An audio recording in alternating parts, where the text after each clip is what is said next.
Dati-rati, hindi gulay ang mga tanim natin dito sa lupang ito. Tubo o sugarcane ang tanim natin dito, kaya yun na din ang merienda namin nung mga bata pa kami.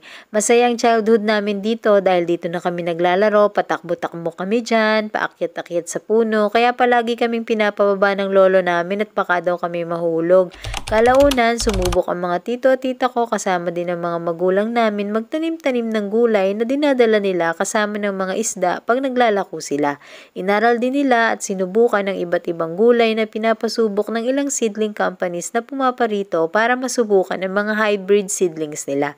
Hanggang sa unti-unti, nakaka-attend sila ng mga seminars para sa mga magsasaka.